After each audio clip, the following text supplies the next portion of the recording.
khona into ekhalayo kodwa siyinakile. Ayizwa into ekhalayo? Ujwayele? Ugesi loyo. Usho ukuthi sewuyaphela. Sekumele mina ngikhiphe imali ngiwufake futhi. Asidluleke kugesi. Uyazi ukuthi kunento ekuthiwa i-tax of being broke and poor. Oyikhokhayo nje ngokuthi wena awunayo imali, awunayo capital. When inflation yakho uma broke and poor is more than someone who has capital and well established. Le system indlela edesignwe ngayo, idesignwe ngendlela yokuthi o broke and poor abe broke and poor even more mengawavulanga amehlo.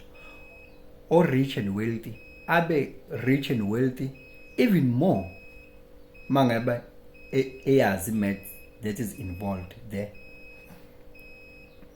Yabona ke i-gap between those who have and those who don't, it keeps on increasing, and if the gap becomes too much, the economy will collapse because the chaos will prevail. I'm going to show you ukuthi lento irelate kanjani nalogesi okhalayo ngalesi sikhathi. Ubingelelo changes akasha othi ngenzana noma yini, noma inini, noma kanjani, noma ubani, ngoba impilo ayisiyona lento ocabanga ukuthi iyona. Possibilities are infinite in the universe. Your own consciousness is your own limitation. Kukude lapho esisuka khona futhi kukude lapho esiya khona. Beka phansi umoya ungatatazeli, uyabona. Ngisazi ukuchazela le kagesi. Uyayazi lento ekuthiwa i-Booth's theory. Le theory ethi wena awunayo imali yamaguzu abizayo ayiquality. So uzothenga amaguzu a cheap azoguga kawu5 within few years.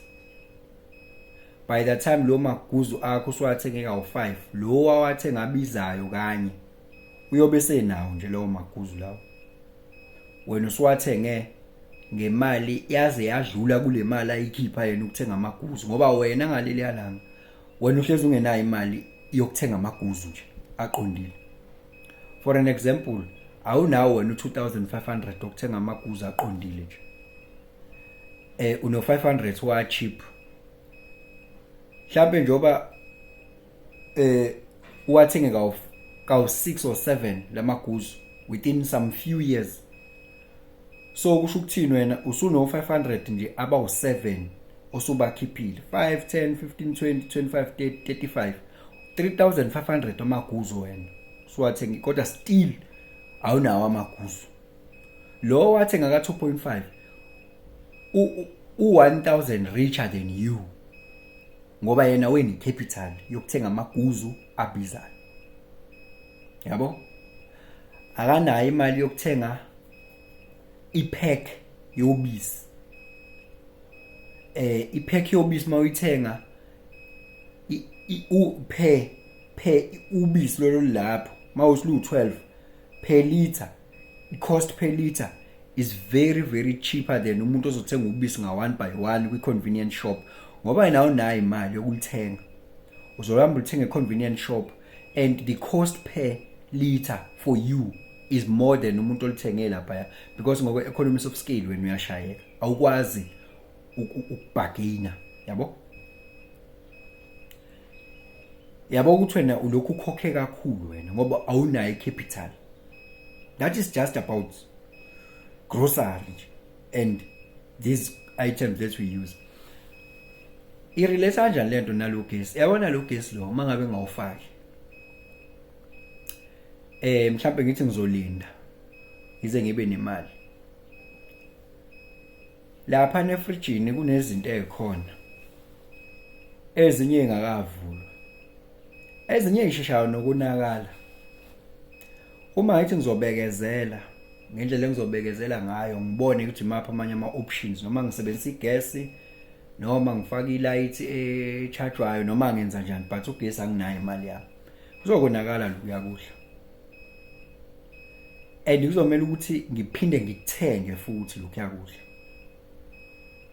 Esikhundleni sokuthi ngisave mase ngihola ukuthi benginakho ukudla lokho, ngizophinde ngikuthenge futhi ngoba sekonakele, noma kuzomela ngikudle nje ngikuqede nje ngoba ugesi anginayo imali yakho, kuzomela ngikudle ngikuqede nje. Lapha ngibagainile, I'm losing because I'll have to replace that food mase ngihola. Uyayibona i-inflation yami ukuthi izoba high ngaleyo ndlela ngenxa yokuthi anginayo imali yani kagesi. Ayizwa indaba. Even esikhathini-ke wena ongenayo imali uyashayeka, esikhathini we are losing a lot. Angithi awunayo imali yemoto yoku-afford imoto, awunayo imali yoku-afford imoto, kumele wena uvuke kakhulu wena, ngoba uma ungavukanga kakhulu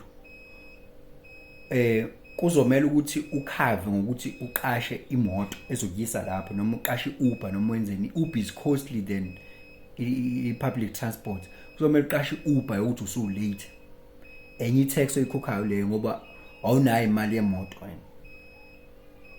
And ukuze kumele uvuke kakhulu kunabane imoto. Ayizwa indaba. Ushayeka ngisho esikhathini wena ngokungabi nayo imali yemoto. Nawe awukho awuyona exception wena onemoto. Wena ngoba awuyithenganga cash leyo moto, okusho ukuthi nawe awunayo imali yayo, ubungayi-afford, awunayo capital yokuyithenga cash leyo moto.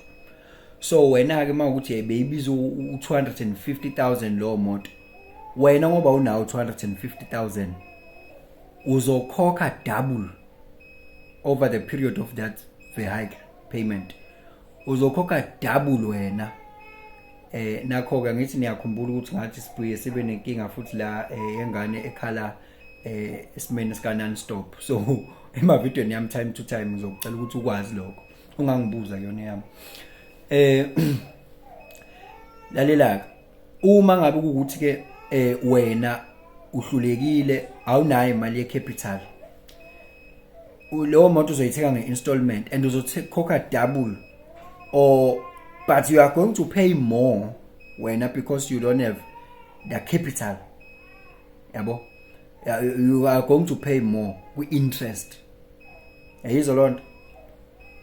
Umuntu ono 250,000 uyithenge cash wahlukana nayo imoto. Wena uzoyithenga mhlawumbe ngoba mhlawumbe ngo450,000 or double the price. Yabo, whichever the case, ngoba ubungenayo imali yani yokuyithenga cash. Yabo? And nebond into efanayo futhi. Nebond into efanayo. Kwi-bond uzokhokha wena ngoba awunayo imali. Wena laba ba wealthy, aba well established no well to do, lezo nto bakwazi ukukhipha imali yazo bayithenge. Yes, babe right, ba save more than you.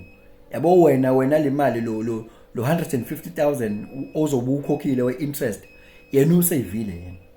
Is 150,000 richer than you. Yabo? Bese kuzoba ukuthi ke buka sengize ngadideka nanokuthi bengikuphi. Sengize ngadideka nanokuthi bengikuphi. Bengilana ke. Awuphumi ke kule level okuyona ngenxa yokuthini? Lento ifuna ukuthi usave imali khona uzoba nemali wena. Yes, ube ne-emergency fund. Yes, ngoba eshakuthi ufelwe imoto manje uzobekezela, and by the time ubekezela ibulala okunye okumo, wena usuzokhokha kakhulu. Ifuna lento uthi ubekezela ubeka imali, kodwa manje futhi nale mali ayibekeki ngoba ukhokhani ile tax encane, uya bleeding. Sho le system ikhipha wena ukuthi ube la ukhona ngoba ukwazi ukusave. Yabo?